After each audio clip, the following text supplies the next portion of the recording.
Je me présente. Je suis le docteur Nomen Rekik, cardiologue à l'hôpital Saint-Camille. Je profite de la journée mondiale de l'hypertension artérielle pour vous parler de cette pathologie. En effet, l'hypertension artérielle est un enjeu majeur de santé publique.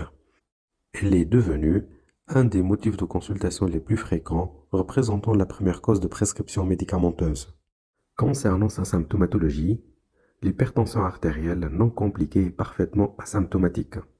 Par ailleurs, elle peut entraîner des symptômes peu spécifiques comme l'épistaxis, l'acouphène, les vertiges et les céphalées. Pour mesurer sa pression artérielle, il est recommandé d'utiliser un brassard de préférence humérale adapté à sa morphologie.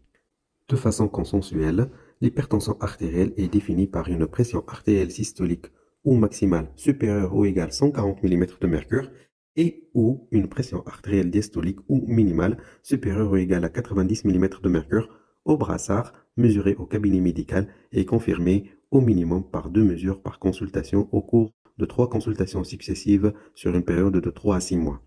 Dans nos pratiques, on utilise fréquemment d'autres moyens diagnostiques, et notamment la mesure ambulatoire de la pression artérielle, ou MAPA, et l'automesure tensionnelle à domicile. La prise en charge de l'hypertension artérielle est initiée par le médecin traitant.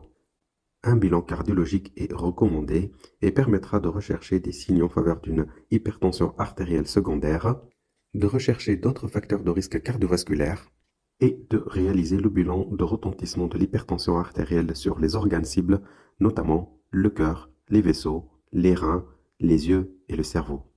Ce bilan cardiologique permet au cardiologue la stratification du niveau de risque cardiovasculaire, orientant ainsi la prise en charge thérapeutique.